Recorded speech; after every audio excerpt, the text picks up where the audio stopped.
What is going on out there, peeps? All right, look, as let's see, what's today? Our Sunday. That makes it their Monday over there in Iraq.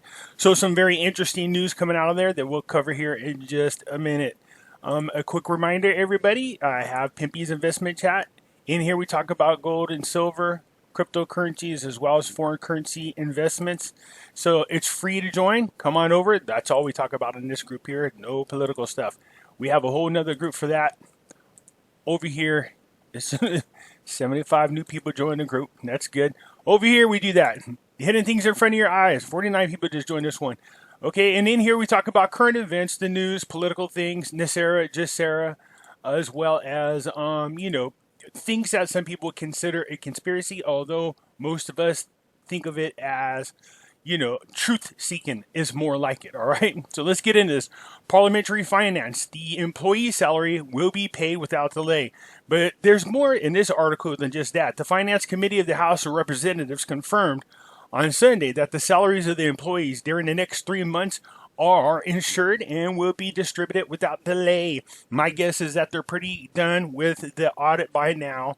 Although I'd like to hear more results about that. I wonder what they did to the people who were double dipping. All right. The Finance Committee is awaiting the economic reform papers. And I believe that's the white paper. There's a lot of people thinking that the rate change is on the so-called white paper. It'll be interesting to see if that is the case. So the Finance Committee is awaiting the economic reform papers that would be presented to the government, said the committee member, Mohammed. He added that the Finance Committee is working to merge the legislative reform papers with the executive papers, stressing the importance of activating the draft economic reform law. Yeah, I told you, it seems like there's a lot of things coming at us at one time. I mean, between gold and silver, the election, all the news coming out of Iraq, all the good news about Vietnam. It's pretty exciting, man, but... again, Al-Kadhimi, ever since he's been in office, he has, that guy's a pedal to the metal, fast forward. I love it. On the salaries, he indicated that the borrowing law has secured the payments of employee salaries during the next 3 months without delay. The central bank announced early details of his contributions in the face of the financial crisis, and while confirming the redeductions of the bonds to the Ministry of Finance to secure salaries for a period of 3 months. It is likely to exchange them early next week. Every time I heard that word exchange, we start jumping. We want to see rate change right next to that sucker is what we want. Anyway, so good. Their salaries are in lockdown for the next 3 months. That's good. Who doesn't want to get paid? Yeah, look at all of that moolah. Look at that. Wouldn't you like to have? Some of you guys actually got piles about this damn big. Clarification about Al-Kadhimi's borrowing from Saudi Arabia and the date for the payments of salaries. Okay, so it's pretty much the same thing, but I'm curious to see what they say about Saudi Arabia.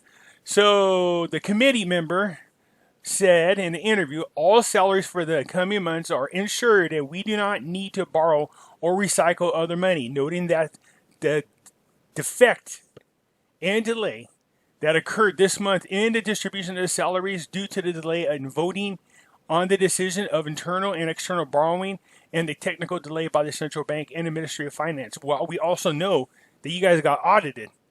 We knew that was coming. I keep telling you, Al-Kadhimi listens to my show. I'm teasing. Yeah, he doesn't. Okay. We expect the delay will not be repeated in the coming months and the salaries will be distributed. That's good. But what do we learn about the details of the Saudi Arabia? I'm curious about Saudi's involvement with helping Iraq get back on our feet economically. I know that Trump had reached out to the Saudis, asking them to lend a hand. I know there's some things they need. I told you about this, the water that they're looking for. They're supposed to build the world's biggest man-made ravine, or like a reservoir, and then see if they can get run the pipes through Iraq and into this ravine, getting some of that runoff water. So that's going to be interesting to see, by the way. Anyway, so this is just more about making sure that the salaries are getting paid. We know they are. This is a good thing. So Al-Amir alliance discloses a message from Zarfi. That's the same as Zarif. Carries for the Gulf countries through Iraq. Okay. A coalition led by the Secretary General of the Badr Organization, Amari, revealed on Sunday the real goals for the visit to Iran.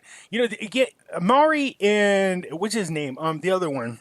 Oh, it gets on my nerves. The two of them together spend a lot of time, and keep in mind, they are the Iranian puppets. They spend a lot of time over there, and I would be questioning their loyalty to the country and their positions in politics if I was people. So, yeah, very interesting. So he went to reveal the details of his visit to Iran. The leader of the coalition told the news that Baghdad aims to emphasize and strengthen Iran-Iraq relations and remove some doubts that the Iraqi prime minister has become far from the Iranians' axis after al-Qademi came to power. No, he's pretty much making himself, he's removing them as what he appears to be doing. And this is good because part of the agreement about them getting their sovereignty restored is the fact that they have to do away with all the foreign influence, especially from Iran. The visit aims to deliver a message to the Gulf countries, specifically Saudi Arabia, and that Tehran is ready to find understandings according to Iraq's mediation. Okay, so, well, I mean, don't get me wrong. It's better if they all got along and stopped the fighting. But anytime Iran seems to be sneaky about stuff, you know, they'll put the arm around your shoulder and they stab you with the other hand. And so, but yeah, they haven't been the same. So let's see. The leader of the Al-Fatah Alliance, Zarfi's visit to Baghdad, also came to follow up on the case of the assassination of Soleimani. It's not really assassination. I mean, the guy was a murderer. He was a terrorist leader, so he got killed. Man, that's one thing about Trump's administration.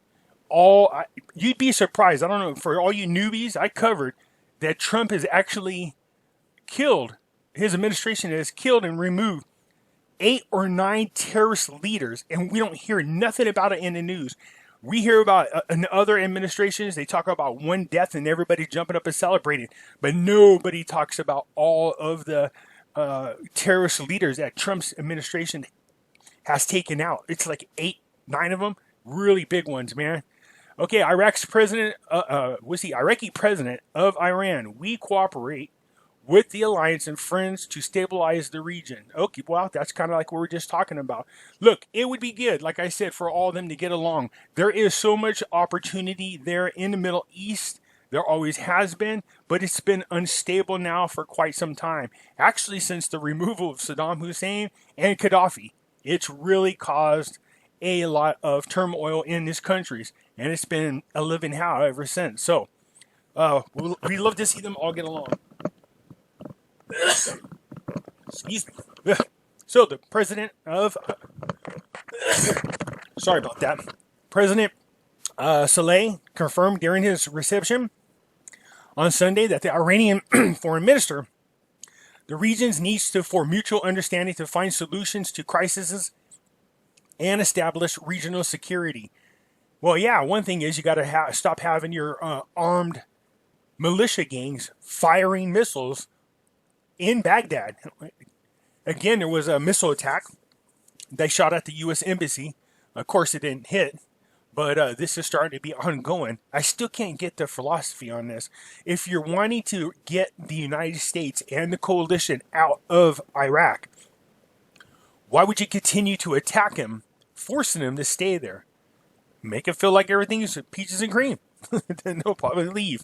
Anyways, it just goes on to saying the same thing I've been saying so long. They're talking about the economic stability, how they need to secure the borders, and how the other countries need to get along and stop all the fighting. All of them need to be rebuilt. There's a lot of work there that needs to be done. That's a lot of jobs, a lot of great opportunity to go ahead and open up the Middle East to international trade. Seriously, it's a good job. Here's what I was talking about. 2 rockets landed near the U.S. Embassy in Baghdad. Some tells me either they're terrible shots or they're not meant to hit the target. They're just for show. So, yeah, thank God nobody got hurt. Everything is all good. Anyway, so like I said, this week here is going to be very interesting. That's what I'm really watching close. I'm expecting a couple things to happen. This week, I want to see Kurdistan and Iraq hammer out this agreement, get it signed, everything look good. I want to get a thumbs up from our girl, Miss Blacksheart. And then we want to see Al-Kademi get over here to meet with Trump. And like I said, make that announcement. That's what I'm looking forward to. That's what I'm hoping should happen this month here, or this week coming up. So let's keep our fingers crossed. We'll keep an eye on it and see what happens. And hopefully we'll get some good news really, really soon here, okay? Anyways, you guys, if you liked the video, hit the thumbs up button.